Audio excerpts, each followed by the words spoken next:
Valentine's week, and nothing says Valentine's Day like Bruce Wayne shackled to a bed. And with that said, welcome to the ARKHAM Sessions. My name is Brian Ward. And I'm Dr. Andrea Letamendi. This is the ARKHAM Sessions. It's the only show on the web where you can get an analysis of Batman the Animated Series from a real clinical psychologist. And a total geek. That's right. So we're going to jump into the episode, but before we do that, we want to take care of some behind-the-scenes business. Andrea, you were recently on a podcast alone, but then I joined you for another podcast last week. Let's talk a little bit about those. Sure. A couple weeks ago, I was on Coffee with Kenobi. This is a podcast that is basically all things Star Wars, and so it was a fantastic time. We talked about actually the psychology of Darth Vader, along with some other villains. And we talked a bit about this show, the ARKHAM Sessions, and about the psychology of Batman and some of the Gotham City villains. So, as well as Batman, you are a gigantic Star Wars nerd. Any chance I can talk about Star Wars, I will take it. You can find that podcast on coffeewithkenobi.com. And we appeared together over at Fanboy Comics on the Previews Party podcast.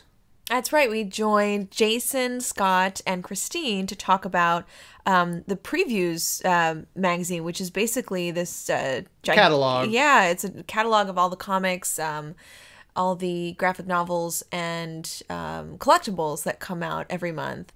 And so they have a monthly podcast where they talk all about these upcoming comic collectibles and comic books, and it was a blast. We talked a lot about Batman and the upcoming Batman comics, and then and had a good time talking about the show. Those guys over there are fantastic, so go check them out at fanboycomics.net and look for Previews Party.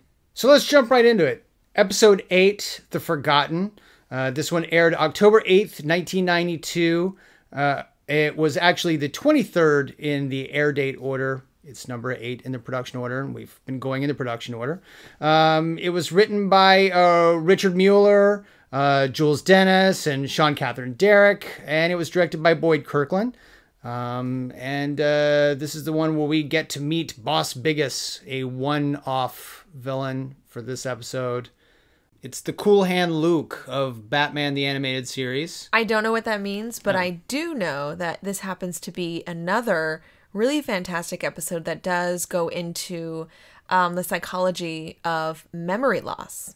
We open up Bruce Wayne. He's actually messing with me now. He's sort of messing with my theory a little bit. He's at a soup kitchen helping out, and we learned that I can't prove it, but I'm positive people are disappearing. Mm-hmm. And we don't know why. And it's a pretty common trope. The homeless people that went missing, but only a couple of people ever really noticed. But this bothers Bruce. So he actually goes undercover, dons a disguise, white hair, a fake 5 o'clock shadow. He clearly puts a lot of time and effort into his disguise. I'm impressed, though, if it really actually fools anybody, because I've used stage makeup. And it's not all that realistic up close. Well, he seems to fool the homeless folks that he runs into as he patrols the streets. He gets into his car. He finds sort of the local areas. His Studebaker. He takes the Studebaker. Yeah. And he goes to the local areas where he knows there will be these homeless folks. And vagrants, vagabonds. Correct. And as expected, something happens. He's down on the Bowery, and he's approached by 2 men who offer him, "Hey, buddy, you looking for a job?" "Maybe. What kind of job?" "Oh, you'll like it. It's long-term employment." I thought they were going to proposition him for something else. Yeah, and then they pick a fight. It's kind of a weak fight, but they pick a fight. And in an odd moment of Bruce not really being aware of his surroundings, he is hit upside the back of his head and is knocked unconscious. I want to say he let that happen. I'm not sure he let them hit him upside the back of the head. I don't know that Bruce Wayne would be left so vulnerable. I think that he, maybe on some level, He was knew- pretty cocky, though. During the fight, he like never even takes his hands out of his coat pockets. So it is uncharacteristic of Bruce. But he does get knocked unconscious. Wakes up somewhere. He has no idea. shackled to a bed. Shackled to a bed. He doesn't know where he is. But most importantly... So, what's your name, pal? I don't know. He doesn't know who he is. Now, Andrea, let's talk a little bit about amnesia. Well, amnesia is a very real thing. Most folks have probably heard of anterograde amnesia and retrograde amnesia. Anterograde amnesia is essentially the inability to form new memories. That's not really what Bruce has here, because we can see that he seems to be functioning quite well, at this labor camp. Is this the memento? Yeah. Memento amnesia? Yeah, the guy that tattoos himself with reminders. Yeah, that's actually a real thing. Retrograde amnesia is the inability to remember events, situations, parts of the self prior to the event that caused the amnesia. What Bruce had was this blow to the head. So he could be suffering from traumatic brain injury, and that could be causing his amnesia. So just to kind of clarify, traumatic brain injury is, as it sounds, an injury that's caused by a blow to the head. And that can actually cause bruising and injury to your brain. And that is what could be responsible for his amnesia. And we would consider him to be suffering from retrograde amnesia because he can't remember anything about himself. I would find, just generally speaking, this scenario for Bruce to be hit over the head and to have memory loss, that's actually pretty common. The kind of amnesia he has, though, that's what's really rare. The way that he's presenting with this, what we call global amnesia or transient global amnesia, in the sense that he has no idea who he is, where he is, when in time it is. Like, he's basically lost all orientation. That's incredibly rare. And that's the part of this that, although not totally fictional, I mean, this has happened to some people, it is a rarer form of amnesia. So he doesn't know where he is, and it turns out that he is, for lack of a better word, he's part of a chain gang. It's not official. He's not in prison. He wasn't arrested. He was actually abducted and taken to this, I guess it's an ore mine of sorts. The bad guy of the episode, Boss Biggest. Why aren't these lowlifes working? A gigantic Boss Hog-esque character, constantly eating. Yeah, I mean, he's not really menacing. He just seems bossy, and clearly he's willing to torture these guys because he has this method to sort of keep them in line. But he doesn't have, of course, he doesn't have, great intelligence. He doesn't have weapons. He doesn't have any kind of, He's the standard kind of boss character, that you would find in a prison film where you've got, you've got that character that he's mean. You bums better start busting butt. He's trying to break the will of everybody in the camp. Or you'll all end up like him. And really, it's just for his own good. He wants more of the ore. He wants to be rich, and he's using these guys, and he's willing to use them as examples for the others if need be. Generally, just not a good guy. And we constantly see him eating throughout the show, and we constantly then see or hear him eating throughout the show. And it turns out that George Murdoch was actually eating during the record sessions. And those sound effects are all exactly what we're hearing when Boss Biggest is eating his turkey legs and whatever. Gross. Right. I will say that as a redhead myself, Oh, here we go. It is a very small percentage of the global population are redheads. We now know where they all are. They're all either in Gotham City as villains, or they're in this work camp. There are a lot of gingers in this place, and most of them are either bad guys, as we've grown accustomed to in Batman the Animated Series, or they're weaklings who, when during brawls are taking place, there is literally a shot that cuts away to two redheads standing next to each other, not doing anything. Like, they are terrified of the fight that's going on, and the two gingers are over there literally watching mouths agape. Like, it is embarrassing to be a redhead on Batman the Animated Series. And there is that one, well, because Bruce Wayne befriends two guys. Right. One of them is a smart alecky ginger. Hey, don't mind him. Every chain gang has a comedian. He's the mouthy one. Right. And he's sort of wafy and, Yeah. you know, not very, you don't think he can defend He's himself. just this side of Gollum. Like, he's very, you know, he's thin, you know, and likes to hear himself talk, and you know, is constantly making jokes. I was one of Gotham City's unemployed. Now I got a job. Lucky me. Well, and the other guy, Dan, you know, makes friends with Bruce Wayne, and they get to know each other. Of course, Bruce doesn't know who he is. He's asked, you know, what's your name? Who are you? And he's like, I don't remember. Which that in and of itself can be really jarring for somebody. Could be traumatizing just to sort of lose your identity.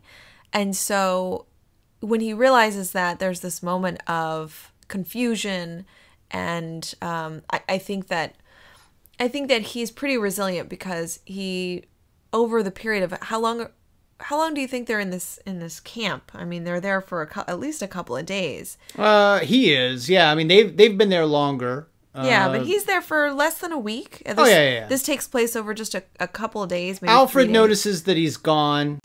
That's odd. Only vampires loathe daylight more than Batman. And immediately jumps into action to find Master Bruce. Right. So in that period of time, he bounces back in the sense that he participates in the labor. He's working. He's befriending people. He's, you know, I guess what I'm getting at here is that even though he has this serious amnesia, he still has other abilities intact. So emotional, personality, somatic, there are no somatic symptoms that are co-occurring with his amnesia. There are no motor problems. There are no physical problems. That's why I said this is actually very rare. In this case, incredibly rare, that he has this severe amnesia and doesn't have any other deficits going on. Yeah, because he even, when they do get into the fight, where Dan is fighting a number of the guards, Bruce jumps in to help, and he is in full Batman form. I mean, he and Dan are holding off this whole group of guys. Hey, you really cleaned that clocks. You did pretty good yourself. So while he doesn't remember who he is, he doesn't know where he is, he doesn't necessarily know when he is, muscle memory is all there. Yeah, he definitely can still. I think it's kind of cool too, because in that fight, it's a pretty cool fight. He's definitely showing that he doesn't have to have the armor and the gadgets and the weapons to, you know, to defend himself. It's just his guns, but not actually. No, guns. not his guns. His fists, and it's kind of a cool fight because we get to see Bruce Wayne in this, you know, these high-waisted pants and his tight tank top as he's just in his white moment. hair. In his at this point, his magic makeup, his theater makeup has certainly held up Yeah. because he still has that white hair. So he kind of looks like an older version of himself, which is interesting because he doesn't know who he is. So we're sort of not recognizing who he is. And it's kind of a cool scene to see that fight. Bruce, while asleep, ends up having a couple of pretty bad nightmares that are kind of, I guess, trying to jumpstart his memory. He's looking through like carnival mirrors and seeing different versions of himself. None of them look right. And then he turns around and sees Bruce Wayne laughing.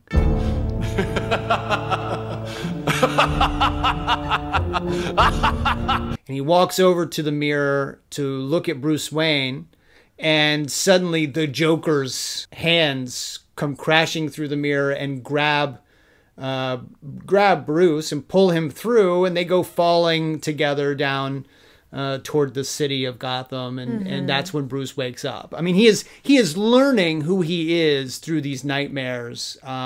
And it's interesting that he chose the Joker to dream about as well. Well, he didn't choose the Joker to dream about. His mind chose the Sure. Joker to dream about. I mean, that's actually very realistic. I think that's another cool point that they were making, that while he doesn't know who he is when he's awake, he has these subconscious kind of themes and relationships that come through in his dreams. And what we see in that dream, in addition to the Joker, we also see there's he and the Joker sort of fall into the city, and then he finds himself as Bruce Wayne standing in the street, and people are coming to him and asking for money, and he starts giving them money to the point where he's just surrounded by people, and there's this close-up of his face, and he's just kind of hopeless. Like, he's terrified and hopeless and feeling like he just can't give enough. And I think those dreams lay down this, the foundation of what his core worries and fears are in regards to his memory. Although he doesn't know it yet at this point, he is that person that's defending the city. So the Joker is the villain that represents what he's fighting against. At the same time as Bruce Wayne, he's ostensibly this philanthropist that is also trying to help the city. In the beginning of the episode, he's peeling potatoes with the manager of that soup kitchen. So he sees himself as someone who is trying to give back to the city and wants to help other people, wants others to have opportunities that he has. But that dream tells us that he was failing at that.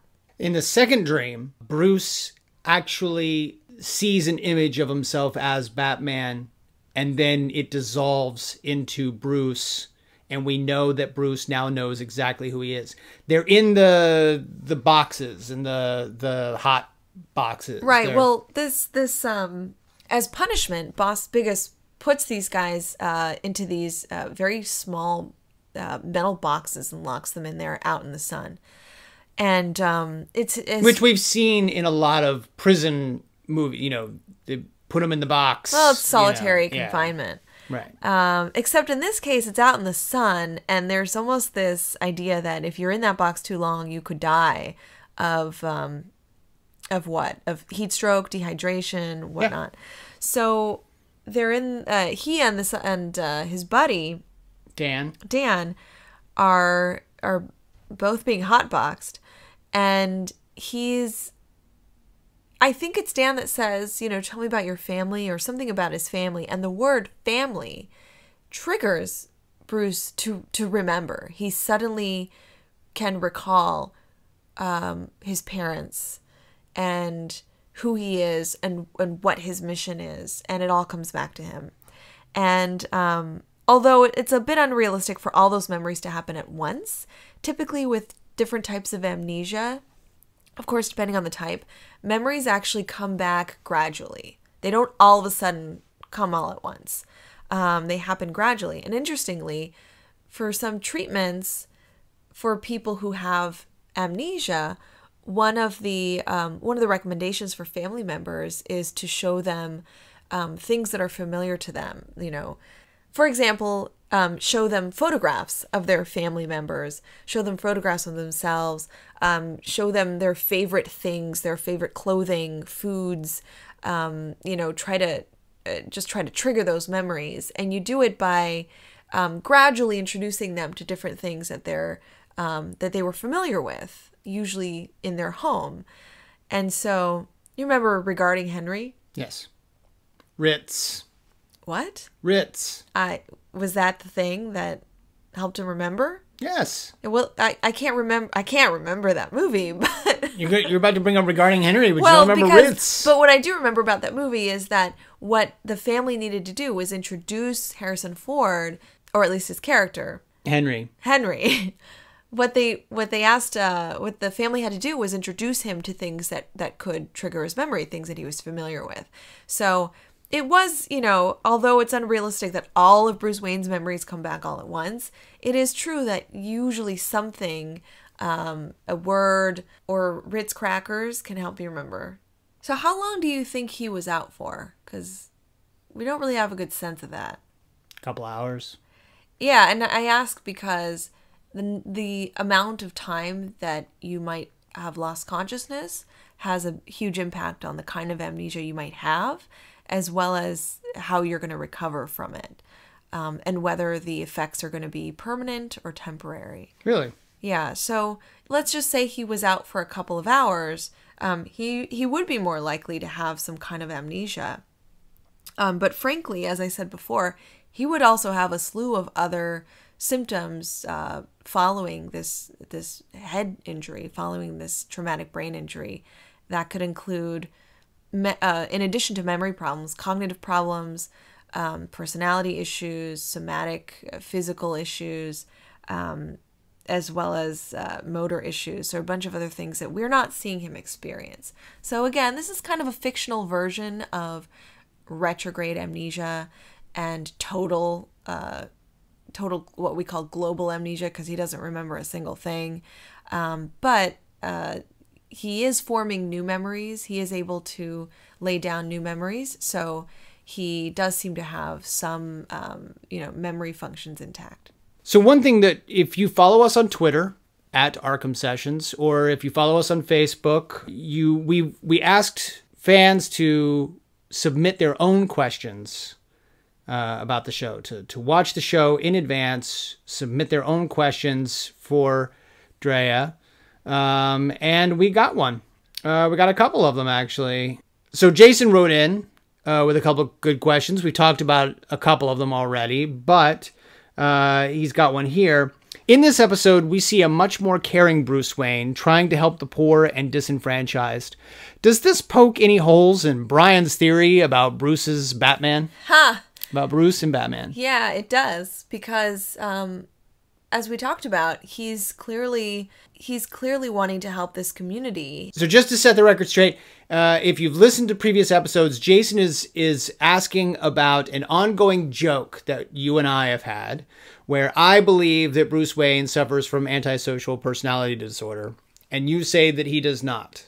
Well, not yet. Not yet. Not given the information that we have. Right. So clearly we see that Bruce is helping in the soup kitchen. He is helping, he's got these dream sequences where he doesn't feel like he can help enough. We even see him shed a tear in one of them. He is helping out the people in this sort of chain gang environment, even when he doesn't know that he's Batman. So does this entire episode just throw that hypothesis out the window?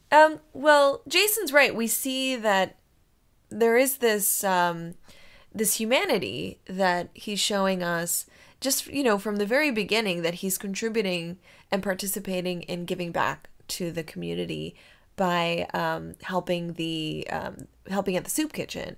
But even at this this labor camp, he's sort of befriending these two guys. We see that he's forming relationships with them, and that's very unlike someone who has antisocial personality disorder, who wouldn't be interested in forming relationships and wouldn't have the need for that. They would be isolated and kind of out for themselves and, you know, wouldn't be caring about other people. I get the sense that he, at some point, understood that he could probably fight his way out of there. But it wasn't until he realized who he was, that he was Batman, and saved those guys, that he got them out of there. He came back once he was, I mean, we didn't talk about this yet, but Alfred not only discovers that Bruce is missing, but the Studebaker's missing too. So, of course, he has a tracking device, tracks down where this vehicle is, right, and then to the truck that leaves the lot, right, and goes to this, you know, this camp, this labor camp. So he ends up hopping into the Batwing and locating Bruce that way. And Alfred is not a pilot. Oh, dear. Oh, no. He's clearly very uncomfortable in that. He's the C-3PO in this situation. He is not comfortable in a flying device. This is right. So he rescues Bruce, but Bruce ends up coming back as Batman to rescue the rest of the guys. Right. Okay, so I have a counter question for that. We know that personality disorders in general aren't necessarily genetic. It's not necessarily something that you're born with. You can acquire them. You have said that certain events could lead to personality disorders. Correct? Well, nothing is entirely genetic and nothing is entirely environmental. So if Bruce Wayne has this global amnesia, is it possible that his personality disorder can disappear with that as well? Like, if Bruce's personality is in essence gone, wouldn't his personality disorder also temporarily be gone until he's Batman again? Well, you know, I mean, that's true. If he has total loss of his identity and doesn't regain his memories, then essentially we're talking about a dysfunction of the brain in the sense that he can't remember anything about himself. And a personality disorder is a function of the brain. So he could lose the ability to remember that part of himself.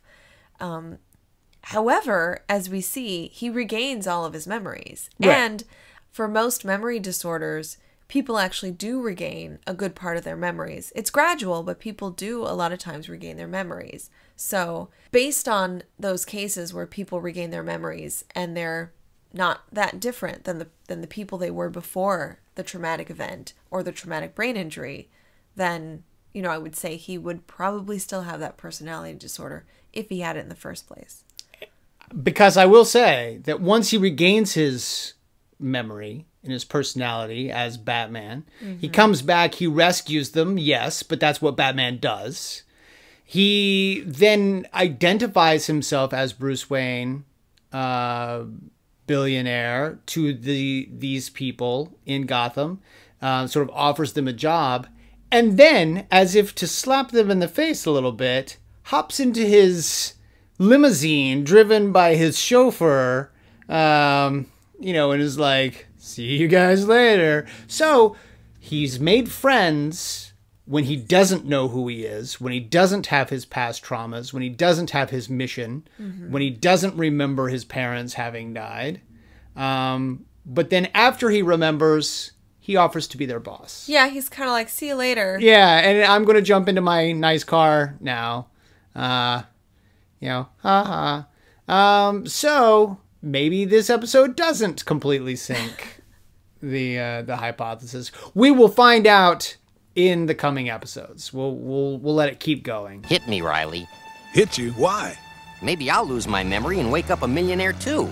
Did you know actually there was a case where a guy had a brain injury and then developed a personality disorder? No. It's probably one of the most famous neurological kind of cases in history. And it happened in the mid-1800s. And his name was Phineas Gage. And he was like a railroad supervisor working on the railroad. And this like 3-foot iron rod shot through. Oh, yeah. The one that shot through the head. Like, yeah. Yeah. And it shot through his head. And sorry to get gruesome, folks, but it actually shot through his cheek and into what we call his frontal lobes, like the front part of his brain. And interestingly, this became a famous case because following that injury, now luckily he survived, but following that injury, his personality was vastly different. He was known. Yeah, no kidding. Well, what? He's got a giant spike that went through his brain. My personality would change a lot too. It's the 1800s. They knew little about psychology. Prior to his injury, he was known to be very friendly. He was known to be social. He was very well-mannered. And then following this injury, he got treated. He survived it, but he was never the same. He was considered, people felt he was antisocial. He was saying profanities when he shouldn't. He was... he didn't have any organizational or planning skills. He was not friendly. He wasn't social anymore. And people began to, experts, psychologists, neurologists at the time were beginning to understand that parts of the brain are responsible for certain functioning. And the front part of our brain is largely in part responsible for things like organization and planning and concentration and things like personality. So when you say that Bruce's personality could have been changed actually by this blow to the head, that's actually pretty realistic. He may have had some long-term brain injuries that would have caused his personality to be different. But I'm remembering where he was hit in the head. And wasn't it in the back of the head? It was in the back of the head. Yeah. So we're less likely to see personality change, and we're more likely to see actually issues with vision, coordination, balance, perhaps, depending on the side, motor issues. So yeah, there's not a lot known based on just sort of seeing him get hit. But I would actually counter your argument and say, based on where he was hit in the head, I would say he would not have personality changes. Yeah, but you would also say that based on where he was hit in the head, he wouldn't lose his entire life worth of memory either. No, it's not likely to cause memory loss the way that it did. So thank you, Jason, for your question. If you have a question about upcoming episodes, if you can get a chance to watch them either on DVD or YouTube or other places that we don't want to know anything about, check out the episodes before we get a chance to cover them. Hit us up on Facebook. We are the ARKHAM Sessions. Or you can hit us up on Twitter, also at ARKHAM Sessions. And ask your questions. We will be happy to address them on the show going forward. By the way, as you had a real-life example, I don't really have a real-life example this week of, homeless people being abducted and taken out to chain gangs. But I will say that last year in Detroit, the ACLU actually requested that the Detroit Police Department stop abducting homeless people and driving them outside the city. What? Yes. They apparently, I think it was like in April of last year, the Detroit police were known to forcibly take homeless folks, throw them into vans, drive them outside the city limits to other neighboring cities and communities and drop them off there. Now, that doesn't sound like a very productive social program. No, it's not really going to help all that much. No. Okay, so that's episode 8, The Forgotten. Join us next week when we'll take a look at one of our old friends, the Joker, in episode 9, Be a Clown. This will be a great opportunity for us, Andrea, because it'll be the 3rd time that we have seen the Joker. That's right. We'll get to see if his personality has changed at all, or if his relationship with Batman has changed at all. So that's next week. If you were listening to us on iTunes, please give us a rating, drop us a review. Find us on Twitter at ARKHAM Sessions. Find us on Facebook, the ARKHAM Sessions. Drop us a line. Let us know what you think of the show. We listen to feedback. We always want to make sure everything is awesome for you guys. So let us know what you think. And be sure to spread the word. we would love to do this for as many listeners as find it interesting. So come back next week, and we'll see you then. Until then, I'm Brian Ward. And I'm Andrea Letamendi. And we are the ARKHAM Sessions. See you next time.